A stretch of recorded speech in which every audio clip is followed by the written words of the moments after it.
Tuhan, terima kasih karena kami telah dipersiapkan oleh Tuhan untuk menerima akan pemberitaan firman Tuhan. Berkenanlah berbicara kepada setiap kami melalui kebenaran firman-Mu yang disampaikan pada siang ini. Yang kami rindu Tuhan, ada perubahan hidup yang Tuhan kerjakan dalam hidup kami melalui pemberitaan firman, melalui karya Roh-Mu yang kudus yang bekerja dalam seluruh pemberitaan pada siang ini. Kami serahkan hamba-Mu yang akan memberitakan firman Tuhan. Hanya di dalam nama Tuhan Yesus kami bersama-sama berdoa. Amin. Silakan duduk semuanya. Selamat siang saudara sekalian yang dikasihi Tuhan Yesus, baik yang berada di tempat ini ataupun kita yang berada di rumah kita masing-masing. Tema kita pada hari ini adalah kekuatan yang diperbaharui atau renew our strength. Mari kita membuka satu bagian dari firman Tuhan dari Yesaya pasal 40. Yesaya pasal 40 saya akan bacakan mulai dari ayat 28 sampai 31 ya. Yesaya pasal 40 saya akan bacakan dari ayat 28 sampai 31. Demikianlah firman Tuhan, tidakkah kau tahu dan tidakkah kau dengar? Tuhan ialah Allah yang kekal, yang menciptakan ujung bumi dari ujung ke ujung. Ia tidak menjadi lelah dan tidak menjadi lesu. Tidak terduga pengertiannya. Dia memberi kekuatan kepada yang lelah dan menambah semangat kepada yang tiada berdaya. Orang-orang muda menjadi lelah dan lesu, dan teruna-teruna jatuh tersandung. Tetapi orang-orang yang menanti-nantikan Tuhan mendapat kekuatan baru. Mereka seumpama Raja Wali yang naik terbang dengan kekuatan sayapnya. Mereka berlari dan tidak menjadi lesu. Mereka berjalan dan tidak menjadi lelah. Saudaraku, Bapak Presiden Joko Widodo mengatakan bahwa kondisi atau perekonomian dunia saat ini itu merupakan kondisi ekonomi yang terparah sepanjang sejarah. Sampai Joko Widodo mengatakan, terus terang saya ngeri. Presiden aja ngeri saudara. Harusnya kita lebih ngeri ya. Kalau presidennya sampai ngeri berarti mengerikan sekali buat kita. Dan para ahli ekonomi mengatakan bahwa kondisi ekonomi ini akan sangat dalam. Dan oleh karena virus atau pandemi Corona-19 mengakibatkan ekonomi itu berjalan macet atau hang. Saudara yang ngerti komputer, terkadang komputer kita itu hang. Dan ketika hang kita mesti restart ulang. Bahkan ada yang di rebooting kembali. Dan katanya ekonomi harus disetting seperti itu. Sudah kondisi ekonomi yang berat dan lama pemulihannya ini, serta adanya COVID-19 membuat banyak orang itu menjadi lelah dan tidak lagi bersemangat. Walaupun Hotman Paris pernah mengatakan dalam sebuah YouTube yang saya lihat, dia berkata, giatlah cari uang dalam masa krisis ini.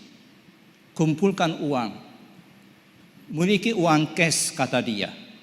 Setelah persoalannya adalah apa yang mau disimpan kalau tidak ada yang bisa disimpan. Amerika punya Steve Jobs, punya Job kan, punya Johnny Cash, punya cash, punya Bob Hope, masih punya Hope. Kita punya apa? Gus Dur mengatakan tenang aja, kita punya untung, kita punya selamat, dan kita punya banyak Mas. Ada Mas Gatot, ada Mas Jo, ada Mas Guru. Tapi persoalannya adalah mas-mas itu juga lagi krisis. Lagi lelah, lagi lesu. Nah saudara, kalau orang sudah merasa lelah dengan kondisi ekonomi pada saat ini, bagaimana bisa bekerja? Semangatnya saja sudah habis. Orang tua menyekolahkan anak juga sudah capek, mesti bayar uang sekolah, anak belajar di rumah, semuanya lelah saudara. Saya kira kondisi ini mirip sekali dengan kondisi bangsa Israel pada waktu itu. Mereka yang mendengarkan nubuatan kitab Yesaya, ini merupakan sebuah nubuatan yang disampaikan oleh Yesaya itu sedang mengalami kondisi yang sulit di mana mereka sedang bersiap-siap menghadapi perang dan mereka akan dibuang dalam pembuangan, dan kondisi ini akan lebih sulit lagi ketika mereka sudah dibuang ke Babel dan kemudian mereka baca kembali kitab ini. Ketika mereka baca kembali, mereka pasti dalam kondisi yang lelah, dalam kondisi yang lesu, dalam kondisi kehilangan semangat. Saudaraku, lelah dan lesu serta tidak bersemangat di dalam Yesaya pasal yang ke-40 ayat 29 itu dituliskan tentang kondisi bangsa Israel. Dan di dalam ayatnya yang ke-30 dituliskan mereka itu lelah dan lesu dan jatuh tersandung. Jadi bukan hanya lelah lesu tapi tidak bersemangat, dan bukan hanya tidak bersemangat tapi mereka jatuh tersandung. Saudara, ini kondisi mental mereka. Ini kondisi spiritual mereka dalam kondisi yang lelah, dalam kondisi yang lesu oleh karena kerasnya kehidupan. Saya kira saudaraku, kondisi banyak orang pada saat ini juga sedang berada di dalam kondisi yang lelah dan tidak bersemangat. Lelah dan jatuh tersandung. Saya nggak tahu bagaimana kondisi saudara pada hari ini. Dan saya kira ketika kita lelah dan letih dalam kondisi pada hari ini, itu hal yang wajar karena begitu banyak sekali orang yang mengalami kondisi kelelahan ini. Dan ini disebabkan oleh penyakit yang berkepanjangan, oleh korban yang begitu banyak. Dan terus terang saya juga lelah. Saya lelah pakai masker, saudara.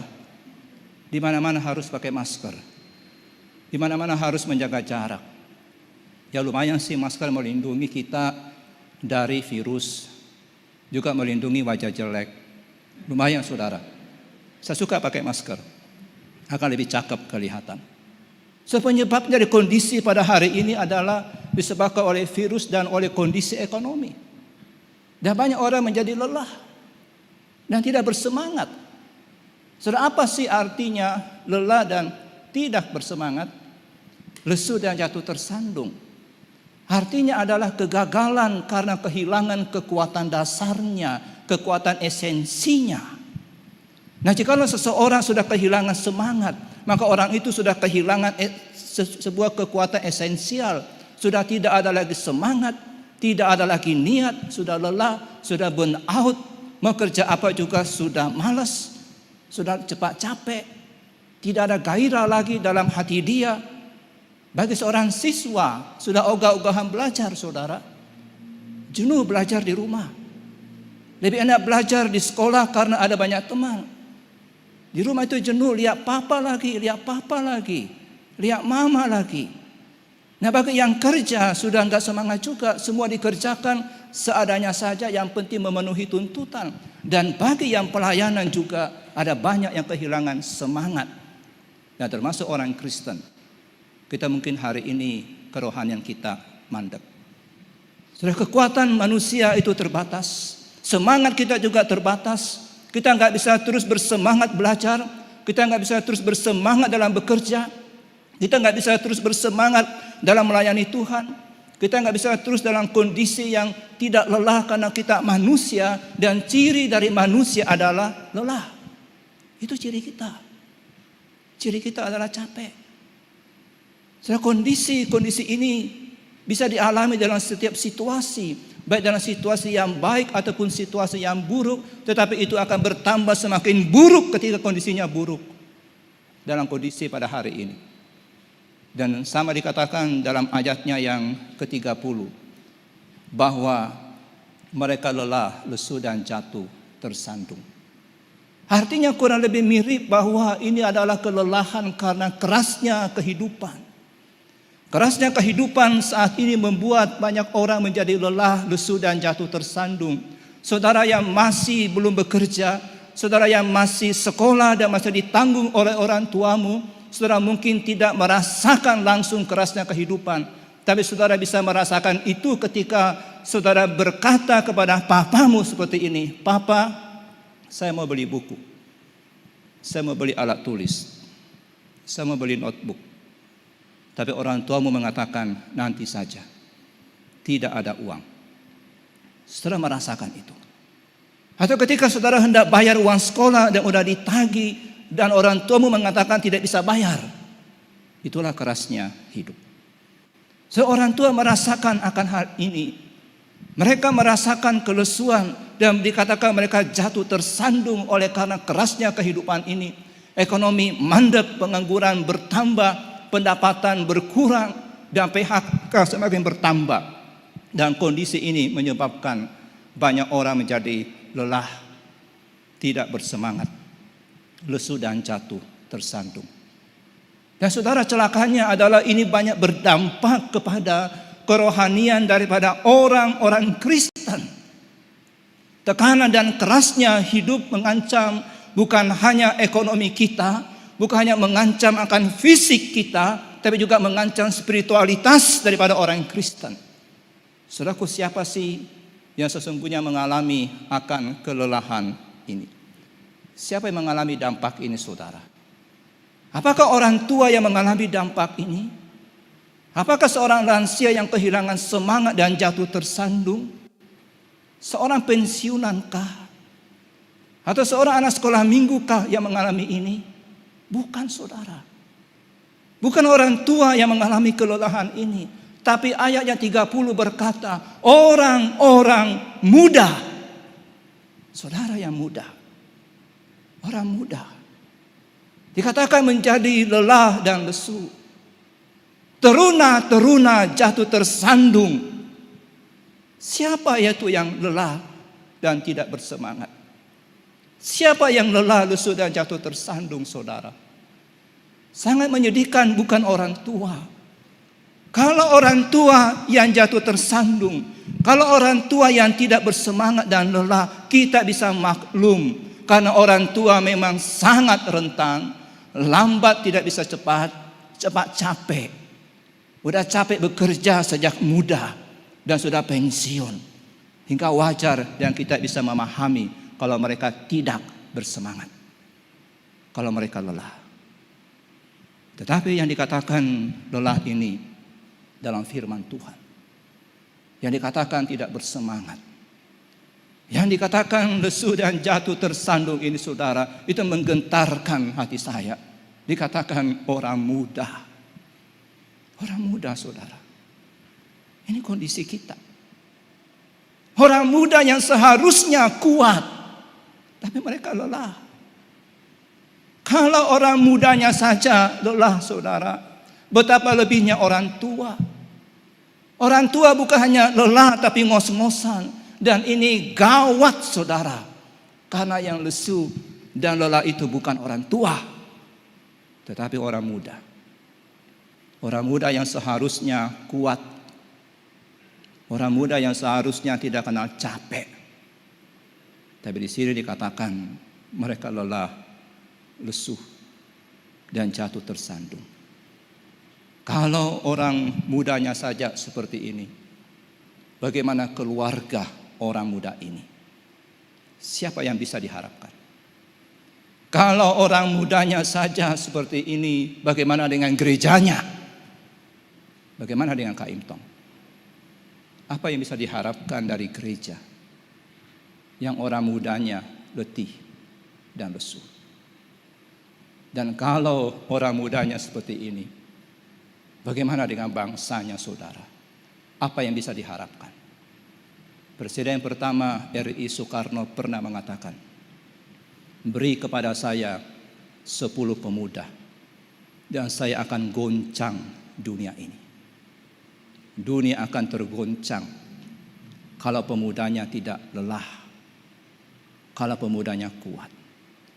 Dunia akan digoncang oleh Kak Imtong kalau pemudanya kuat dan tidak lelah. Dunia akan digoncang oleh keluarga saudara kalau saudara sebagai pemuda itu kuat. Dunia akan digoncang oleh bangsa kita kalau kita pemuda-pemudi Kristen kuat. Perubahan keadaan bisa menyebabkan kita mengalami kelelahan dan kelesuan spiritual. Saya nggak tahu bagaimana kondisi saudara pada hari ini. Mungkin ada banyak di antara kita yang bukan hanya mengalami kelelahan ekonomi, kelelahan pakai masker, tapi kita lelah di dalam spiritual kita. Sudah bagaimana kita menghadapi kondisi yang lesu, yang lelah, dalam kondisi yang tersandung ini. Firman Tuhan mengatakan dengan menanti-nantikan Tuhan. Yesaya pasal 40 ayat 31 berkata, tetapi orang yang menanti-nantikan Tuhan.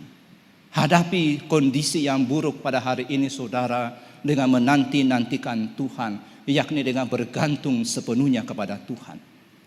Bergantung sepenuhnya pada Tuhan artinya saya tahu saya ini tidak berdaya membangkitkan kelesuan saya.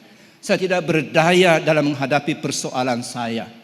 Tidak ada yang bisa saya andalkan di dunia ini. Usaha saya pun tidak bisa saya andalkan. Hasilnya semua hanyalah kegagalan demi kegagalan dan kegagalan.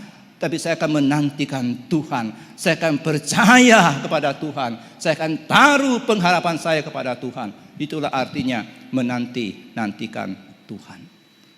Menunggu Tuhan, berdoa, dan tetap berharap kepada Tuhan. Merenungkan karakternya Tuhan, merenungkan janjinya, memohon kepada Dia. Itulah artinya menanti-nantikan Tuhan. Menanti-nantikan Tuhan bukan berarti saya sudah putus asa. Tidak, saudara.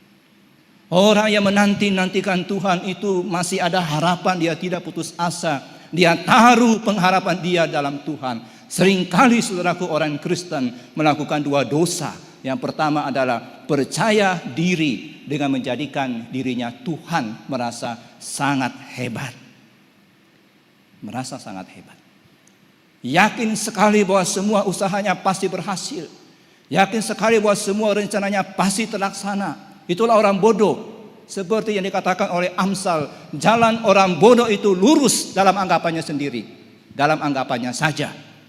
Itu jalan orang bodoh, dianggap lurus. Ini dosa yang pertama yang seringkali kita lakukan. Percaya diri dan menjadikan diri kita Tuhan. Dosa yang kedua, putus asa. Kita tidak mau lagi berdoa. Kita tidak mau lagi berharap kepada Tuhan. Sudah orang yang menanti-nantikan Tuhan, tidak menaruh kepercayaan kepada dirinya sendiri, tapi juga tidak putus asa. Mereka punya pengharapan, mereka menaruh pengharapan itu kepada Allah, dan mereka terus pegang akan pengharapan itu. Dan nabi-nabi serta penulis-penulis Alkitab tahu betapa pentingnya menanti-nantikan Tuhan. Yesaya bukan hanya dalam bagian ini, dalam Yesaya 40 mengatakan nanti-nantikan Tuhan. Tapi dalam Yesaya 8 ayat 17 dia juga mengatakan di situ, aku hendak menanti-nantikan Tuhan. Aku hendak mengharapkan Dia. Dan bukan hanya Yesaya yang menanti-nantikan Tuhan, tapi pemazmur juga menanti-nantikan Tuhan. Dia berkata, jiwa kita menanti-nantikan Tuhan. Dialah penolong kita dan perisai kita. Mazmur 27 ayat 14 berkata, nantikanlah Tuhan, kuatkan dan teguhkanlah hatimu, nantikanlah Tuhan. Penulis Amsal juga menanti-nantikan Tuhan. Dia berkata dalam Amsal 20 ayat 22, nantikanlah Tuhan, Ia akan menyelamatkan engkau. Dan Yakobus juga berkata, mendekatlah kepada Allah dan Ia akan mendekat kepadamu. Inilah orang yang menanti-nantikan Tuhan. Dan banyak sekali penulis-penulis Alkitab selalu menanti-nantikan Tuhan. Orang yang menanti-nantikan Tuhan itu sama seperti anak-anak yang terus menanti-nantikan orang tuanya untuk menerima makanan dari mereka. Orang yang menanti-nantikan Tuhan sama seperti pelayan yang menantikan tuannya. Orang yang menanti-nantikan Tuhan sama seperti seorang pengemis di pintu yang mengetuk dan menunggu pertolongan. Saudaraku, keyakinan bahwa Tuhan belum selesai adalah bagian yang penting dari spiritualitas kita. Ingat saudara, Tuhan saudara belum selesai dengan diri saudara. Jangan putus asa. Tuhan masih bekerja dalam hidup kita. Keyakinan ini merupakan bagian yang penting dari spiritualitas kita. Kita masih bergantung sepenuhnya kepada Tuhan. Harapan kita masih ada. Kita enggak menaruh pengharapan pada diri kita, tetapi hanya kepada Tuhan. Allah yang memberikan kepada kita kekuatan karena kita menanti-nantikan Dia. Itu Allah yang tidak pernah habis sumber kekuatannya. Allah yang tidak pernah kering kekuatannya.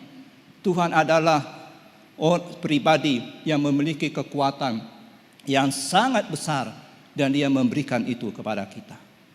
Saudara, berdoalah seperti sang pemazmur, seperti Yesaya yang mengatakan dalam Yesaya 33 ayat yang kedua. Tuhan, kasihanilah kami, Engkau kami nanti-nantikan. Lindungilah kami setiap pagi dengan tangan-Mu, dan selamatkanlah kami di waktu kesesakan. Bawa doa ini di hadapan Tuhan. Ketika kita sudah mulai merasa putus asa, kita sudah mulai merasa lelah, nantikan Tuhan, datang pada Tuhan. Dan berdoalah, Tuhan kasihani kami, Engkau kami nanti-nantikan. Dan saudara tahu, kalau kita menanti-nantikan Tuhan, maka kekuatan kita akan diperbaharui oleh Tuhan. Di dalam ayat yang ke-31 di sini dikatakan, tetapi orang yang menanti-nantikan Tuhan mendapat kekuatan baru. Lembaga Alkitab Indonesia menerjemahkan mendapat kekuatan baru. Sedangkan King James Version dan NIV menerjemahkan dikatakan, but they that wait upon the Lord shall renew their strength. Akan memperbaharui kekuatannya. NIV menerjemahkan kurang lebih sama. But those who hope in the Lord will renew their strength. Memperbaharui kekuatannya. Jadi bukan hanya sekedar mendapat, tetapi memperbaharui. Apa itu memperbaharui, saudara? Memperbaharui itu berarti berubah, memakai sesuatu yang baru.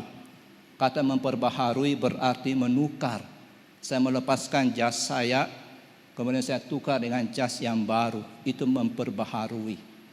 Kita menukar kelemahan kita, dilepaskan kelemahan kita, dan diganti oleh Tuhan dengan sebuah kekuatan yang baru. Itulah memperbaharui. Kekuatan yang sudah lemah, kekuatan yang sudah lesu dan letih, itu dihilangkan, disingkirkan oleh Tuhan dan diganti dengan kekuatan yang baru. Dan inilah yang dikatakan oleh Paulus di dalam 2 Korintus pasal 12 ayatnya yang ke-10. Cukuplah kasih karuniaku bagimu, justru di dalam kelemahanlah kuasaku sempurna dinyatakan. Kelemahan Paulus itu diganti, kelemahan Paulus itu ditukar dengan kuasa yang sempurna. Jadi ketika kita menanti-nantikan Tuhan, kita akan mendapatkan kekuatan yang berbeda. Kita akan seperti Raja Wali. Kekuatan yang kita miliki bukan lagi kekuatan yang lama, tapi sebuah kekuatan yang baru, kekuatan yang diperbaharui oleh Tuhan. Dan kekuatan ini merupakan hasil daripada transformasi. Tuhan mentransformasi kekuatan kita, mentransformasi diri kita. Dan transformasi ini terjadi setiap hari. Setiap kali kita datang pada Tuhan, setiap kali kita menantikan Tuhan, setiap kali kita berdoa kepada Tuhan, Tuhan mentransformasi diri saudara, memberikan kekuatan yang baru untuk saudara, menyingkirkan kelemahan saudara. Saudaraku, Tuhan yang memberikan kekuatannya kepada kita adalah sumber kekuatan, dan kekuatan itu milik Dia. Oleh karena Tuhan sudah memberikan kepada kita kekuatannya. Kalau kita menanti-nantikan Tuhan, maka hentikan 5L, saudara. Hentikan loyo, hentikan lemas, hentikan lesu, hentikan letih. Jangan lagi ada kelelahan dalam hidup saudara. Itu semua dihentikan bukan dengan ciapo, bukan. Itu dihentikan bukan dengan vitamin C 1000 cc, tapi dengan relasi saudara dengan Tuhan. Kelelahan fisik kita gampang dihentikan. Kelelahan fisik kita gampang dipulihkan. Minum vitamin C akan pulih kembali. Minum kopi akan pulih kembali. Tidur akan pulih kembali. Tapi spiritualitas kita enggak bisa dipulihkan dengan vitamin C 1000 cc sekalipun, dengan tidur yang banyak sekalipun. Spiritualitas kita hanya bisa dipulihkan dengan relasi kita dengan Tuhan. Relasi dengan Tuhan inilah merupakan sumber kekuatan yang akan terus mentransformasi kekuatan kita, akan menggantikan yang lama. Setiap hari yang lama diganti, Setiap hari yang lama diganti dengan yang baru. Sehingga dikatakan kita akan terbang seperti Raja Wali. Kita akan berlari dan tidak menjadi lesu. Kita akan berjalan dan tidak menjadi lelah. Karena apa? Karena kita menanti-nantikan Tuhan. Saudaraku, Tuhan ingin memperbaharui kekuatan saudara. Supaya saudara bisa terbang. Supaya saudara bisa berlari. Supaya saudara bisa berjalan tanpa lelah. Itulah yang dijanjikan dalam Yesaya pasal 40 ayat 31. Tetapi orang-orang yang menanti-nantikan Tuhan mendapat kekuatan baru. Mereka seumpama Raja Wali yang naik terbang dengan kekuatan sayapnya. Mereka berlari dan tidak menjadi lesu. Mereka berjalan dan tidak menjadi lelah. Saudara akan mengalami 3 kondisi ini. Ketika saudara menanti-nantikan Tuhan. Kekuatan saudara akan diperbaharui oleh Tuhan. Saat kita menanti-nantikan Tuhan di hadapan Dia, maka Tuhan akan memampukan kita untuk melambung tinggi. Walaupun ada krisis pada hari ini yang kita alami. Mereka yang menanti-nantikan Tuhan itu dipersiapkan untuk diangkat dan dibawa tinggi-tinggi oleh Roh Tuhan. Dengan waktunya Tuhan, dengan caranya Tuhan. Mereka akan merentangkan sayapnya seperti burung Raja Wali. Dan dengan mudah terbang melayang-layang di atas angin. Dan Tuhan memungkinkan semua itu terjadi. Hingga kita bisa mengatasi kekecewaan kita pada hari ini. Kita bisa menghadapi kegagalan kita pada hari ini. Dan kita bisa song-song hari depan kita. Kita bisa lakukan pelayanan kita untuk masa depan pekerjaan Tuhan. Dengan terbang tinggi melampaui semua krisis-krisis yang terjadi pada saat ini. Saudaraku, kekuatan baru kita ketika kita menanti-nantikan Tuhan itu akan seperti Raja Wali yang naik melambung tinggi. Tapi bukan hanya seperti burung Raja Wali, tetapi akan seperti orang yang berlari. Ayat 31 mengatakan mereka berlari dan tidak menjadi lesu. Apa saudara pernah berlari? Saya kadang-kadang lari saudara. Kalau olahraga. Seminggu sekali, paling enggak ada sekali. Tapi kebanyakan saya jalan kaki kalau olahraga. Kalau saya olahraga biasanya 1 jam. Terkadang saya ke Tegalega. Dari rumah ke Tegalega jalan kaki 15 menit. Dan sampai Tegalega saya lari selama 20 menit. Tapi itu pun larinya, lari, jalan. Lari, jalan. Lari, jalan. Dan lama-lama jalan terus. Karena kalau lari terus jantung rasanya mau copot. Sebelum mau mati di lapangan saudara. Itu bukan pertandingan. Tapi ayat ini tidak mungkin berbicara tentang lari secara fisik. Karena tidak ada orang yang lari secara fisik dan tidak menjadi lelah. Pasti akan lelah. Tapi ini berbicara tentang spiritualitas kita. Apakah saudara lari dalam perjalanan spiritualmu? Apakah saudara berlari dalam semangat hidupmu untuk mempermuliakan Tuhan? Atau hari ini saudara sedang dalam kelesuan dan keletihan? Saya kira saudara kita tidak mau menjadi orang Kristen yang rata-rata. Kita harus menjadi orang Kristen yang di atas rata-rata. Artinya jadilah seorang pelari dalam kerohanian saudara. Inilah yang diharapkan oleh Tuhan. Jadilah seorang pelari dalam pelayanan saudara. Bukan seorang yang merangkak. Jadi seorang pelari di dalam pekerjaan Tuhan. Jadi seorang pelari yang menjadi berkat dalam pekerjaanmu. Hanya orang yang berlari dalam rohaninya lah yang bisa meninggalkan jejak-jejak di dalam kehidupan mereka. Hanya orang yang bersemangat dan tidak lesu untuk Tuhanlah yang bisa meninggalkan jejak-jejak dalam pekerjaan Tuhan. Hanya orang-orang muda yang bersemangatlah pada hari ini yang bisa meninggalkan jejak-jejak untuk masa generasi yang berikutnya. Tapi kalau hari ini kita enggak berlari, kita tidak akan meninggalkan jejak-jejak untuk generasi di bawah kita. Pada saat kita menanti-nantikan Tuhan, maka kemampuan spiritual kita itu akan tinggi dalam tingkat ketegangan yang setinggi mungkin. Dan inilah kehendak Tuhan. Berlari itu dalam tingkat ketegangan yang tinggi. Tuhan ingin kita berada dalam titik yang tertinggi bekerja bagi Tuhan. Tuhan ingin hati kita dalam posisi yang tertinggi, energi spiritualitas yang tertinggi untuk Tuhan. Itulah lari tanpa lelah. Dan kita akan miliki lari tanpa lelah itu ketika saudara menanti-nantikan Tuhan. Saudara, tidak layak kita merangkak bagi Tuhan. Tuhan Yesus sudah mati di kayu salib. Dia mencurahkan darahnya untuk kita. Bukan setetes, dua tetes dia curahkan darahnya. Dia tumpahkan semuanya untuk kita. Layakkah kita bekerja seadanya bagi Dia?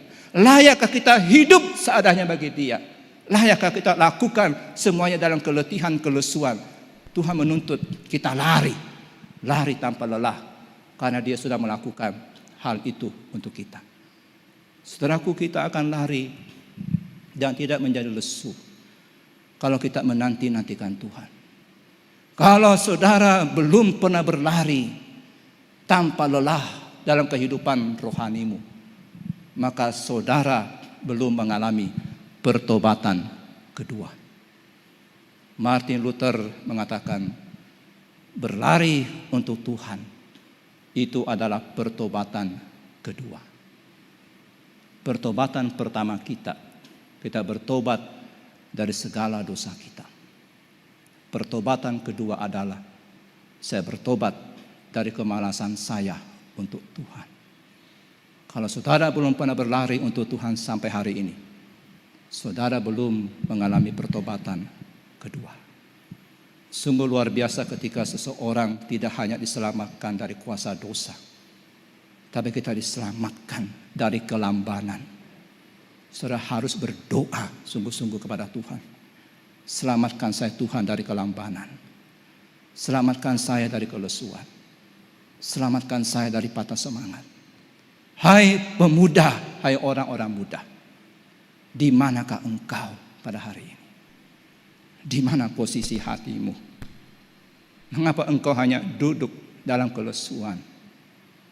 Lesu untuk Tuhan itu enggak layak.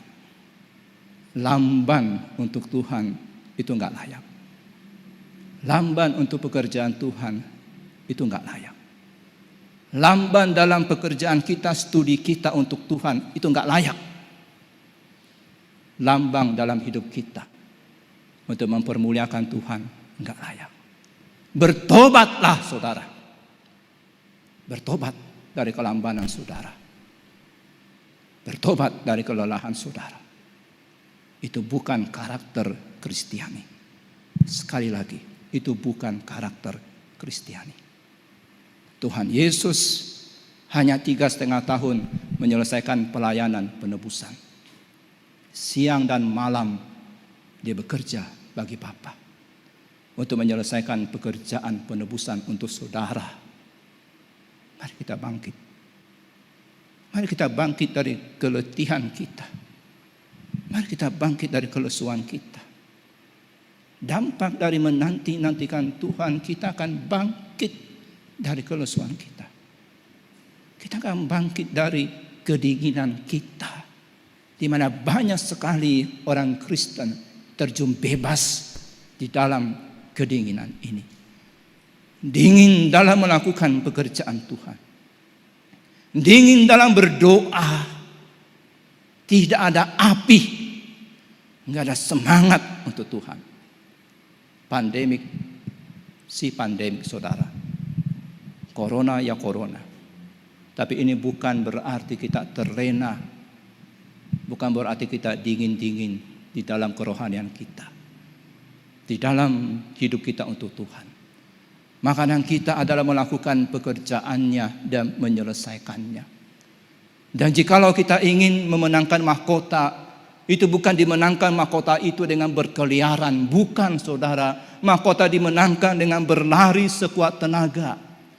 Kita tidak diselamatkan oleh perbuatan kita. Kita diselamatkan oleh darah dan penebusan Kristus. Tapi kita berkewajiban mengerjakan pekerjaan Tuhan dengan rajin. Kita berkewajiban hidup untuk Tuhan dengan rajin. Mahkota tidak diperoleh dengan santai-santai. Paulus berkata, tetapi aku berlari-lari kepada tujuan. Untuk apa? Untuk memperoleh hadiah, yaitu panggilan surgawi dalam Allah, dalam Kristus Yesus. Kita masuk surga kelak bukan dengan memakai ambulans, bukan seperti seorang yang sekarat kita masuk surga. Kita kelak harus masuk surga seperti orang yang berlari-lari, bukan seperti orang yang diangkut dalam ambulans. Kita masuk surga bukan dengan kelesuan, tapi kita masuk surga dengan energi, dengan berlari-lari. Akhiri perjalanan hidup saudara kelak dengan berlari-lari untuk hidup bagi Tuhan. Akhiri hidup kita kelak bukan dalam kelesuan, bukan seperti orang yang diangkut oleh ambulans, bukan saudara. Tapi seorang yang kuat masuk dalam surga, seorang yang berlari-lari. Itulah yang dilakukan oleh Paulus. Kita enggak masuk surga dalam kelesuan. Kita enggak kelak masuk surga dengan hati yang lemah, tidak. Kita nanti masuk surga harusnya dengan hati yang segar. Kita masuk surga dengan hati yang kuat. Kita masuk surga dengan bersemangat untuk Tuhan. Semangat yang tidak pernah padam sampai ketika maut pun sudah menjemput kita. Semangat itu jangan pernah padam. Itulah berlari. Dan kita harus berlari tanpa lelah. Dan terakhir, orang yang menanti-nantikan Tuhan akan diperbaharui kekuatannya hingga mereka akan berjalan dan tidak menjadi lelah. Perjalanan 1000 mil dimulai dengan satu langkah yang konstan, yang menetap. Pahlawan Kristen yang terbesar tidak selalu mereka yang kelihatannya membumbung tinggi, tapi mereka yang berjalan terus menerus tanpa lelah. Saat kita menantikan Tuhan, maka kita bukan hanya bisa terbang lebih tinggi, kita bukan hanya bisa berlari dengan lebih cepat, tapi kita juga bisa berjalan tanpa lelah, berjalan tanpa henti. Saudara, saya tidak tahu bagaimana kondisi saudara hari ini. Mungkin banyak di antara kita yang mengalami kelelahan dan kelesuan. Tidak ada semangat dalam menjalani hidup kita, dalam melakukan pelayanan kita, dalam kerohanian kita. Saya katakan ini bukan kondisi yang diinginkan oleh Tuhan. Tuhan ingin saudara terbang seperti Raja Wali. Itu keinginan Tuhan. Tuhan ingin saudara berlari dan tidak menjadi lesu. Dan Tuhan ingin saudara berjalan dan tidak menjadi lelah. Hal yang perlu kita lakukan hanya satu.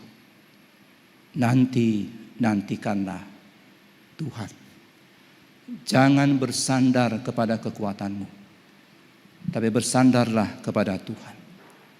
Datanglah kepada Dia, mintalah kepada Dia kekuatan yang saudara perlukan. Kekuatan seperti Raja Wali, kecepatan seperti pelari, dan daya tahan seperti pejalan kaki yang tidak lelah dan tidak lesu. Mari kita berdoa. Ampuni kami ya Tuhan, kalau kami terlena di dalam kelesuan, keletihan kami, dalam kondisi yang kami alami pada saat ini. Tuhan menginginkan kami terbang seperti Raja Wali. Tuhan ingin kami berlari dan tidak pernah lelah. Dan Tuhan ingin kami berjalan lebih jauh. Tuhan bangkitkan kembali semangat kami. Singkirkan keletihan kami, kelesuan kami secara spiritual ya Tuhan. Dan bantulah kami ya Tuhan untuk menantikan Tuhan. Untuk senantiasa datang kepada Tuhan, sehingga Tuhan mengganti keletihan kelesuan kami dengan sebuah kekuatan yang baru, hingga kami dapat terbang tinggi, mengatasi krisis-krisis kami. Dan kami dapat berlari-lari untuk mengerjakan pekerjaan Tuhan, dan tidak pernah lelah dalam mengerjakan pekerjaan-Mu. Hingga kami dapat meninggalkan jejak-jejak di belakang kami, ya Tuhan. Terpuji nama-Mu ya Bapa. Kami serahkan doa kami kepada Tuhan. Hanya di dalam nama Tuhan Yesus kami bersama-sama berdoa. Amin.